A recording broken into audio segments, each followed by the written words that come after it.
inch and a half, 2 inches of water, no more than that. If you found that anymore, you raised absolute total hell, right? So we were living in that environment. My mom out partying all the time. Sometimes she we'd wait in the living room, but she went in the bedroom and got it on with somebody. Most of the time, she just left us at home. And what happens is the crime, first crime ever committed. Home for a few days, no food in the house. I'm the kid that used to, I'd be scared mom wasn't coming home. That's the way I took it on. She said it. She's not going to be back. So I post up at the window or walk out the driveway. Denise, 9 years old, angry as shit. She didn't worry about that. To this day, Denise still has those anger issues. But my first crime, no food in the house. Denise walks in one day, got a bag of pork chops in her hand. I'm like, where'd you get that? She's like, I stole it. I was like, show me how you did that. So she takes me over to A&P, shows me how she's stealing food. I'm like, good idea. And we get to where we want the sandwich, man. And Denise had been stuffing the food down her pants. That's how we were getting the food out of there. Kmart across the way. You can't put a loaf of bread down your pants. So I looked at my sister. I was like, let me see what I can do. Walked into Kmart, 10 years old. Walked into Kmart. Got a hoodie off the rack, took the tags off of it, put it on, wore it out, got out. And I was like, shit. So stuffed a loaf of bread down the sleeve, walk out A&P with it. Kmart, of course, starts stealing toys and games and books, clothes, everything else. Mom comes home, sees the shit. Where'd you get this? I stand up, we found it. She's like, you didn't find this. Denise stands up, we stole it. My mom looks at my sister, showed me how you did that. So she starts running us as little shoplifters, calls her mom. So it's this intergenerational shoplifting ring of all of a sudden. We start taking these road trips. They go to JCPenney, still close the doors and shit like that. I was the book guy, so I always stop at the bookstore and still load the books and take them back and go to the hour. But first crime I committed right there. And usually at that point in the presentation, and you know this.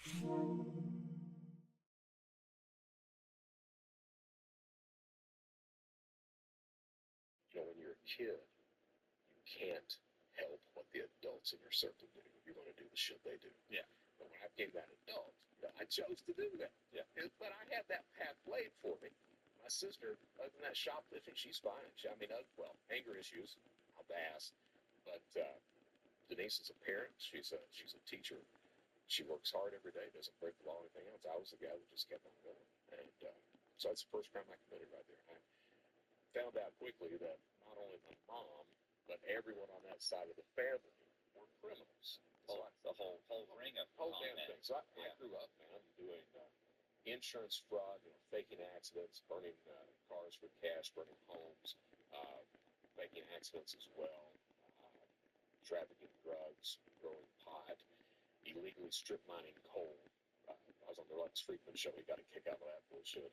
But document forgery, I grew up knowing how to do that until I branched off on my own. I faked a car accident in 94, 96, got the money to get married, moved from Hazard, Kentucky to Lexington to go to major theater.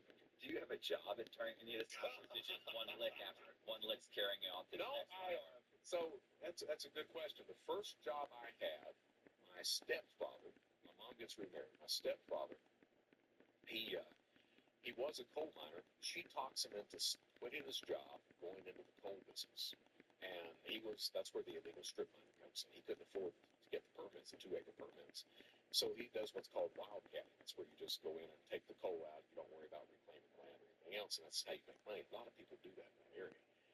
So he goes broke doing that. And we ended up living in a 40-foot trailer. Me, my sister, my stepdad, my mom, and a work in. And we're in this 40-foot trailer for 18 months, living off literally deer meat, cornmeal. And I remember saying to my sister, I'll never do this shit again. So another motivator all of a sudden. But what happens is I forgot your damn question. No, I was asking if you had a job during this. The job. Thing. So the first job I got is he finally rebuilds himself. Starts logging. So he hired me. We didn't have any money. He was like, I'll pay you $20 a day to go out and log with me. So I logged 10 hours a day, $2 an hour. It was the first job. The first company I worked for was Domino's Pizza. Became a manager and ripped him off for probably $30,000 in a year. Until they found out about it. I mean, I was living pretty well, and everyone got pizzas. So that was the first job. The second job was I worked at J. Peterman, like from Seinfeld. Yeah. I worked at the real J. Peterman company for a while, ripped them off. Then I moved over over to, I was at a deli assistant manager at Kroger for a while.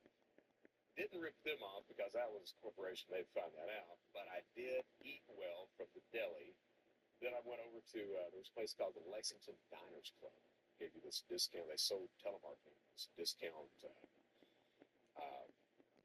for restaurants. You go in, you buy one, go, they give you another free. I ended up stealing, but they sold those cards for $60. I guess one night I just did a B&E, went in and stole like 300 of these cards and started set up my own telemarketing shop, sell them until they found out about it, and I got charged for that. So that was another one. I worked for the Shriner Circus for a while. They ran the Shriner Circus. This company ran Shriner Circus donations and Kiwanis donations. So I set up my own Kiwanis charity and would do telemarketing to get donations to go in my pocket. Got caught, did 3 months on that. After that is when I find the internet. So that was all the little scams going up to that. So I'm online every day. I found eBay and I was like, shit, I like eBay. Didn't know how to make money on eBay. So I used to watch Inside Edition. Idiot Bill O'Reilly, he was the host of Inside back then. And they were doing a show there, profiling Peanut, the Royal Blue Elephant. I'm sitting there watching like $1,500. Shit, I didn't find me a peanut. And I was really naive. I was like, well, I'm in Kentucky. Got all these little rural stores and everything. I just go around to all these stores and surely might have one in the bin. So 6 hours of that, the next day I'm like, no, there's none in the bin. Their asses are on eBay for $1,500. So what I did was they had the gray Beanie Baby elephant, the exact same elephant, just a different color. Had that thing for $8, and I'm like, buy the gray Beanie Baby elephant for $8. Stop by Kroger on the way home, pick up a pack of blue rip dye, go home, try to dye the little guy. Turns out they're made out of polyester, Doho dye. You literally get them out, you see all the ink trailing off the damn thing. So here I am, trying to dry with a blow dryer so the ink stays. It looks like it's got the mange when you get through with it. And what I did was found a picture of a real one, posted it on eBay. Woman wins the bid. As soon as she wins the bid, I'm like, send her a message because I want to put her on the defensive, not me. So I sent her a message. I was like, hey, congratulations on winning the bid. We'll get this right out to you. The problem is that we've never done any business before. I don't know if I can trust you. What I need you to do, go down to the U.S. Postal Service, pick up a couple of money orders for $1,500, send those to me. Once I get those, I'll send you your animal. She believed that. Sends me the money orders. I cash them out. I send this creature in the mail. Immediately get a phone call. I didn't order this. My exact response was, lady, you ordered a blue elephant. I sent you a blue-ish elephant. And right there is that, for me, that was the first lesson of cybercrime. Delay a victim long enough. You just keep putting them off. A lot of them, because they don't know who to report to or anything else, they get exasperated, they throw their hands in the air, walk away. None of them complain to law enforcement. Right. So first crime I committed, got away with it, kept going. Got where I was, another Inside Edition, they were selling autographed baseballs of Sammy Sosa, Mark McGwire.